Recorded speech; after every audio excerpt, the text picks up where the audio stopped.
hoje a gente vai falar sobre a relação entre tratamento do câncer e fertilidade. Já é sabido que a quimioterapia e a radioterapia podem contribuir para uma redução na produção de espermatozoides ou até mesmo para a perda da capacidade ejaculatória. E com isso, o sonho da paternidade pode ficar comprometido. Para falar sobre as possibilidades de congelamento do sêmen antes de iniciar um tratamento contra o câncer, a gente recebe agora Dr. Rodrigo Hurtado, médico ginecologista, obstetra, integrante da equipe de reprodução humana da Clínica Origem. Dr. Rodrigo, bom dia. Bom dia, um prazer estar aqui com vocês. Prazer é nosso em recebê-lo aqui no Central 98. Existe essa possibilidade, então, é um alento para muitos homens que estão enfrentando a realidade desse diagnóstico, dessa possibilidade da infertilidade. Dá para se pensar nessa questão do congelamento, doutor? Sim, sem dúvida. O que acontece é que falta informação para os homens que estão prestes a passar por um tratamento desse tipo, de maneira que uma pequena proporção das pessoas que vão passar ou por cirurgia, ou por quimioterapia, ou por radioterapia, tem a oportunidade de fazer um armazenamento de uma amostra de sêmen. Uma vez que isso é feito, ou seja, na minoria dos casos em que o paciente é orientado dessa forma e tem essa oportunidade, os resultados com gravidezes pós-congelamento são muito empolgantes. Basicamente, a chance de gravidez é mantida. Então, a pessoa não perde a sua função reprodutiva, o que é muito interessante. Doutor, de que forma que a quimioterapia e a radioterapia afetam a fertilidade? É uma probabilidade alta? Como é que acontece isso? Dependendo do tipo de quimioterápico, né?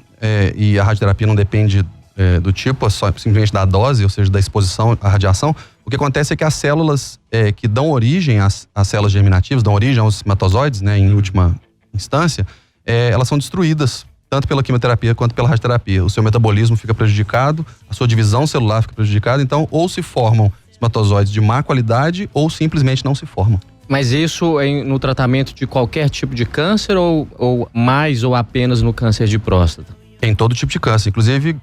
acho importante citar que nós estamos falando aqui de preservação da fertilidade masculina com relação ao câncer de próstata, mas a preservação de fertilidade é um tema que deve ser difundido, deve ser abordado para todo tipo de câncer, né? Na mulher, por exemplo, incidência de, por exemplo, leucemia, linfomas, cânceres que têm um potencial de cura e de sobrevida muito altos, né? Mas que a quimioterapia e ou radioterapia afetam gravemente a fertilidade. Então, se a gente consegue precaver, ou seja, fazer um congelamento de óvulos no caso da mulher ou um congelamento de sêmen no caso do homem, a gente consegue perpetuar a fertilidade dessa pessoa. Optei pelo congelamento do sêmen. Quanto tempo vai durar esse sêmen congelado, doutor? Não tem prazo de validade. Não tem prazo de validade. Felizmente, uma vez armazenado dentro dos parâmetros né, adequados, ele não perde qualidade com o passar do tempo. Então, existe relato de gravidez com material congelado com mais de 20 anos. É o que é criogenia, aquela coisa? Sim. Basicamente, você vitrifica, né? O processo científico é conhecido como vitrificação. Você congela a célula numa fase em que você mantém todas as funções bioquímicas de dentro da célula estacionadas. Então, só quando acontece o descongelamento é que ela volta a estar viva. E nesse período, então, o tempo não passa, né? E quando a pessoa decide, então, né, gerar esse filho, qual que é o procedimento? A gente vai falar muito em fertilização in vitro, inseminação artificial, é tudo a mesma coisa ou são procedimentos diferentes? Na verdade, são diferentes, né? O congelamento de sêmen e o congelamento de óvulos, a gente só pode usar através de fertilização in vitro. A diferença básica das duas técnicas é que na inseminação, você injeta o preparado de sêmen dentro da cavidade uterina de uma mulher que está ovulando, depois de uma monitorização dessa ovulação. Na fertilização in vitro, você pega esses espermatozoides e fecunda os óvulos em laboratório, né? O termo fertilização in vitro se refere a isso, né? A fertilização acontece dentro do laboratório e não dentro do corpo da mulher. Então, os embriões já prontos são, então, inseridos no útero da mulher. A taxa de gravidez é muito superior, o grau de complexidade técnica laboratorial exigido é muito maior, mas os resultados são muito bons. Então, Doutor Rodrigo, recebi o diagnóstico então de um câncer de próstata. Qual o momento ideal para eu tomar essa decisão? Quero congelar sêmen para num momento futuro eu ter garantido a fertilidade ali, poder ter um filho, alguma coisa do tipo. Eu não posso ter iniciado o tratamento então? Tem que ser feito antes essa coleta? Sim, o ideal é isso, né? Na verdade, os serviços de referência mundiais dão a notícia para o paciente que ele está com câncer e apresentam para ele a possibilidade de tratamento, e nessa mesma oportunidade, nessa mesma consulta com o médico oncologista ou urologista, já é apresentada a possibilidade dele fazer o tratamento. E então, se há tempo, porque em alguns casos, dependendo da gravidade da doença, você não pode esperar. Mas em mais de 99% dos casos, você pode gastar ali uma semana a mais ou poucos dias a mais para poder fazer a coleta, né? E eu tô falando de sêmen especificamente por causa do câncer de próstata, mas isso vale também para óvulos. E é um procedimento que tem crescido, doutor, nos últimos anos?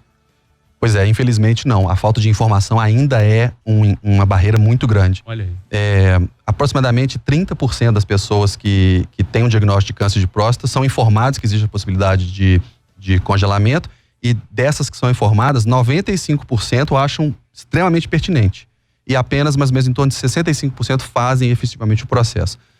O que a gente precisa é aumentar a divulgação, né? Mais pessoas precisam saber, porque quando é apresentada essa possibilidade, olha que interessante, tem um estudo que demonstra que muitas pessoas, quando são apresentadas a possibilidade de perder a sua fertilidade, preferem não se tratar, preferem abrir mão da sua própria saúde para tentar primeiro engravidar, primeiro ter um filho e só depois então tratar, se tiverem ainda em condição. Em nome da virilidade, digamos por isso. falta dessa informação de que existe essa opção, né? Então Exato. a pessoa às vezes vai arriscar ali a saúde por não conhecer esse procedimento. E qual que é o valor desse procedimento? É um procedimento acessível? Sim, congelamento de sêmen não tem um grau de complexidade laboratorial muito alto, então eu não sei te precisar valores, mas não é nada assustador, não.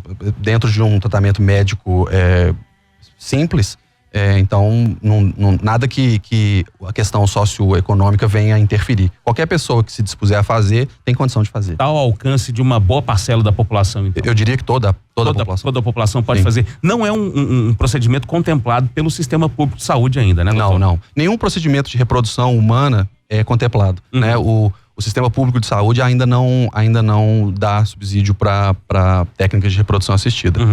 Já é tentado isso, né, há muitos anos, há muitas décadas, na verdade, mas ainda não faz parte. E só lembrando para nossa audiência que Belo Horizonte é referência quando o assunto é reprodução assistida no Brasil e que está no mundo aí, né, doutor? Sim, é verdade.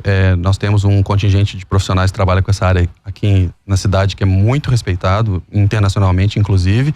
E o Brasil também é uma referência, né? Assim, a gente está acostumado com tecnologias médicas onde países da Europa e os Estados Unidos têm postos de destaque, né? E na reprodução humana não é bem assim.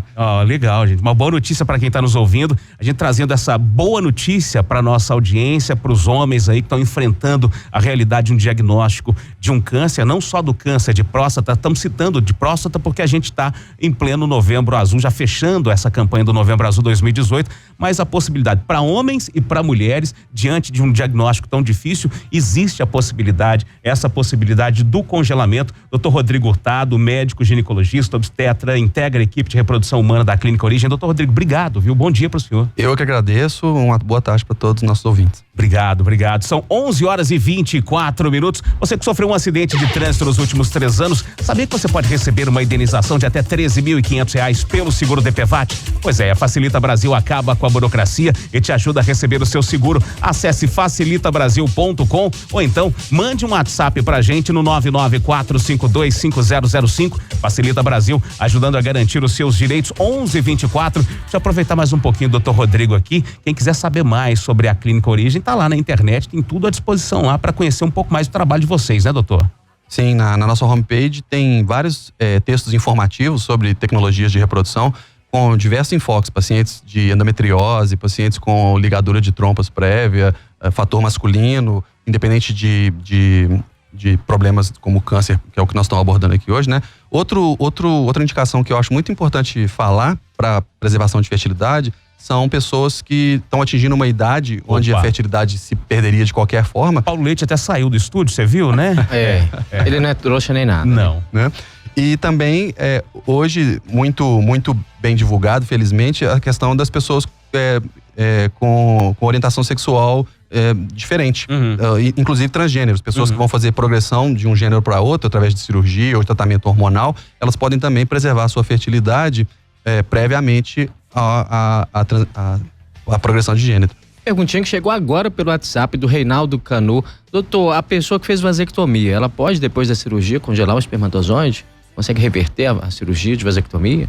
Na verdade, a gente precisa de um procedimento a mais aí, que seria a punção testicular para obtenção de espermatozoides. Esses espermatozoides... Doeu, só de pensar aqui. Esses espermatozoides obtidos diretamente do testículo podem sim ser preservados, mas requer a punção, né? No caso da pessoa que não tem vasectomia, o ejaculado resolveria a situação. Matheus Mendes falando, eu tenho varicoceles, eu pretendo ter filhos, qual que é a melhor dica? Como que o varicoceles afeta isso? Pois é, a varicocele atrapalha a função espermática de maneira muito significativa. Boa porcentagem dos homens que têm varicocele acaba tendo alguma disfunção de função reprodutiva e, dependendo da gravidade, uma fertilização in vitro pode ser necessária. Boa parte dos casos resolve com uma inseminação. Gente, usando e abusando, doutor Rodrigo Hurtado aqui hoje no Central 98. Doutor, mais uma vez, muito obrigado, viu? Eu é que agradeço. Prazer recebê-lo aqui.